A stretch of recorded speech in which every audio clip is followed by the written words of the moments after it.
O patrimônio cultural em pauta na rádio da Universidade. Momento do Patrimônio.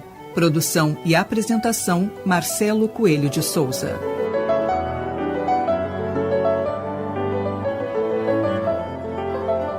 Boa noite, ouvintes. No Momento do Patrimônio de hoje, voltamos com a terceira e última etapa da entrevista com o servidor da URGS, engenheiro Luiz Carlos Ribeiro Bortolini. Formado em engenharia pela URGS, Bortolini foi coordenador do escritório técnico entre os anos de 1975 a 1984, quando foi responsável pelo planejamento físico e construção do Campus do Vale. Vamos seguir conversando sobre o momento de construção do Campus do Vale da URGS. A outra coisa importante, que o nome Campus do Vale foi proposto e foi defendido ardentemente por uma professora recentemente falecida, uns 2 anos atrás, professora, uma pessoa maravilhosa, a professora Léa Maria Bastos de Oliveira, que trabalhava no planejamento e que se debruçava exaustivamente nessa estruturação da área acadêmica. Ela promovia todos os estudos que relacionavam os vínculos estabelecidos entre as disciplinas que acabariam determinando os deslocamentos de alunos. Isso que acabou sendo definido como matriz de relacionamento passou a ser o norte, a orientação para definir as vizinhanças das unidades do Campus do Vale. Foi isso que determinou, em última análise, por que no bloco 1 existe física, química, matemática e geociências, ciências exatas. Já no bloco 2, ali foi uma questão de adaptação a uma estrutura que já existia, não havia muito o que fazer. Os outros blocos... Bom, outra coisa, o campus, quando foi pensado naquele momento, e era o projeto original, ia toda a universidade do centro para lá.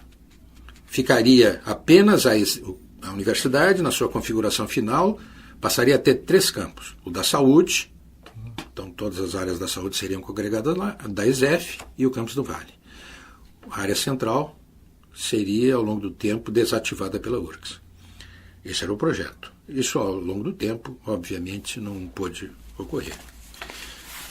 Já esses critérios da reforma universitária são seguidos rigorosamente por nós, os princípios básicos, que é a não duplicação de meios, que é uma construção vigorosa, que se mantivesse ao longo do tempo, mas fosse econômica, de realização e portanto, uma relação custo-benefício elevado.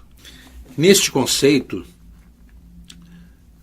o plano diretor passou, em função até da matriz de relacionamento também, ele passou a ser desenvolvido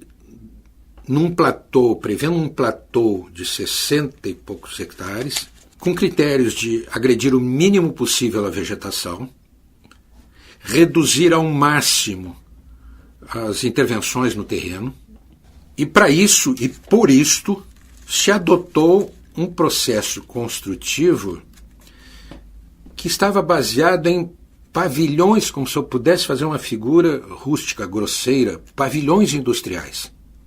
E a edificação como um todo do bloco se integraria esses pavilhões através de passarelas e núcleos de serviço. Então, os blocos são constituídos nesta configuração em que pavilhões mais ao centro são voltados para a área administrativa, quando se tinha certeza que eram áreas que expandiriam menos, demandariam menos áreas. Na área intermediária, a graduação, onde também a expansão é menor, e se dava para a área mais externa aos blocos o setor de pesquisa, onde teria radialmente mais condições de expansão. Este modelo também contemplou cuidados, como, por exemplo, evitar que redes de instalação sanitária passassem por laboratórios. Então, com isso, todos os sanitários são retirados do corpo dos prédios e levados para o núcleo central, onde a manutenção se dá sem que comprometa os laboratórios. A própria localização dos laboratórios, a situação entre si, além da matriz de relacionamento, contempla o uso de instalações aproximadas, com a mesma característica, para evitar ramais de instalações mais prolongados e, portanto, de custo mais elevado. O sistema construtivo e os pavilhões, portanto, são construídos basicamente com 8 peças de concreto diferentes, produzidos numa usina fora do canteiro de obras. Todos aqueles prédios que hoje estão 40 anos lá de pé e que me enchem de orgulho quando vejo, aqueles prédios foram assentados sob sapatas, que eram as únicas coisas moldadas no local. As sapatas tinham encaixe fêmea, onde se assentavam então os pilares que eram moldados fora numa usina. E a estrutura com cobertura, portanto com a cobertura, o telhado pronto, 2.000 metros, 2.100 metros quadrados, no auge da construção, eram erguidos em 15 dias. Era um trabalho de Lego. Gruas iam montando as estruturas como se vê hoje nos pavilhões industriais. Foi bastante inovador. Bastante inovador. Inclusive a telha, por exemplo, o projeto daquele campus ali é a primeira edificação no Rio Grande do Sul que usa a proteção na construção civil. Até então se usava em obras de arte, pontes, coisas desse tipo, mas não em coberturas. E isso passou a ser feito nas coberturas. A proteção tem a finalidade de reduzir drasticamente o custo de construção. A cada 24 horas eram usinadas telhas de concreto de 20 metros de comprimento por 1,25 de largura, em forma de V, por ser uma espécie de um UV, um formato mais ou menos. Eram feitos numa usina atrás do aeroporto e transportados por jamanta até o campus onde eram instalados. A cada 24 horas se cumpria um ciclo de 6 telhas. Começava o processo de usinagem, por exemplo, às 6 horas da tarde, eram usinados e feita a proteção, era feita uma cura a vapor, acelerado o processo de cura, para que ela pudesse ser liberada ao fim da tarde, tirada do molde e já transportada para o campus onde era instalada imediatamente. Então, a cada 24 horas fazia-se um ciclo de execução da telha e instalação no local. Esse projeto foi coordenado por um professor, Erwino Fritz, da Escola de Engenharia, que tinha trazido da Alemanha essa tecnologia que era absolutamente inovadora. As telhas estão até hoje funcionando. Houve, sim, algumas dificuldades em alguns momentos, porque alguma coisa, tu tens que fazer uma contraflecha na telha para que ela, ao se deformar, não crie barriga. Isso, e, portanto, não acumule água em cima dela. Nós tivemos, nas primeiras telhas do Bloco 1, alguma dificuldade que foram corrigidas com enchimentos que tivemos que fazer depois, mas são poucas. Mas esse sistema está de pé até hoje, e funcionando bem e regularmente. Bom, isso dava um ganho em escala monumental. A par disso, o sistema construtivo ele foi desenvolvido todo usando um pré-dimensionamento, um padrão que é 1,25 m.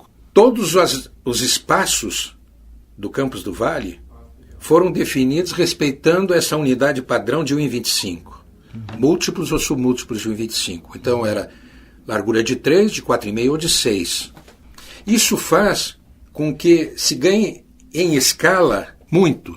Todas as esquadrias são praticamente padronizadas. Todo o sistema de pisos, de bancadas, de móveis, tudo passaram a ser padronizados e produzidos em série.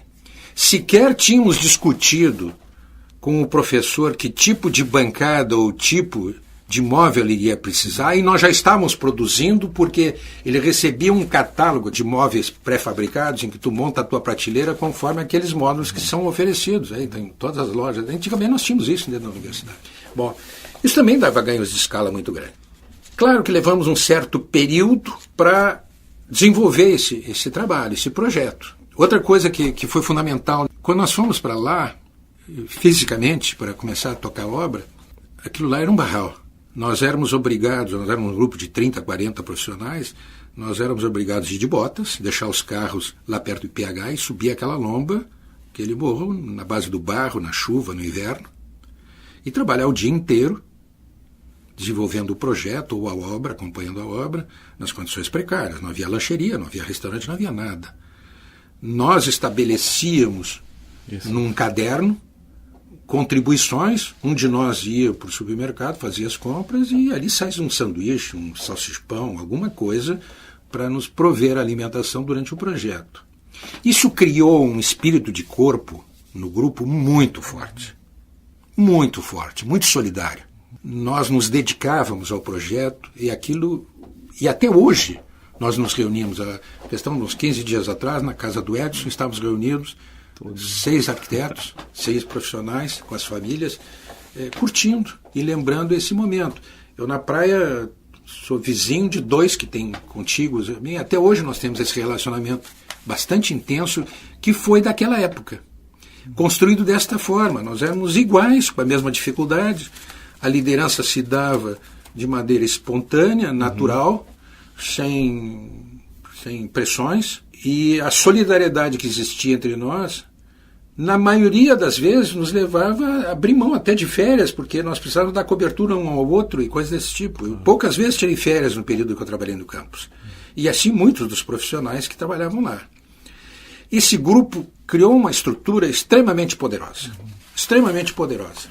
de um vigor muito autêntico, muito grande. Nós tínhamos um tratamento à parte da universidade e até nem éramos bem vistos por causa disso. Havia uma certa rejeição porque nós éramos os diferentes. Bortolini, nosso tempo esgotou. Eu queria agradecer a presença e agradecer também todo o trabalho feito pela URGS e boa noite. Eu é que agradeço.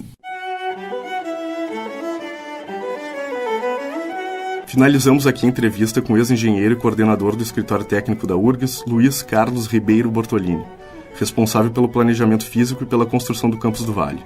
Boa noite a todos e até a semana que vem.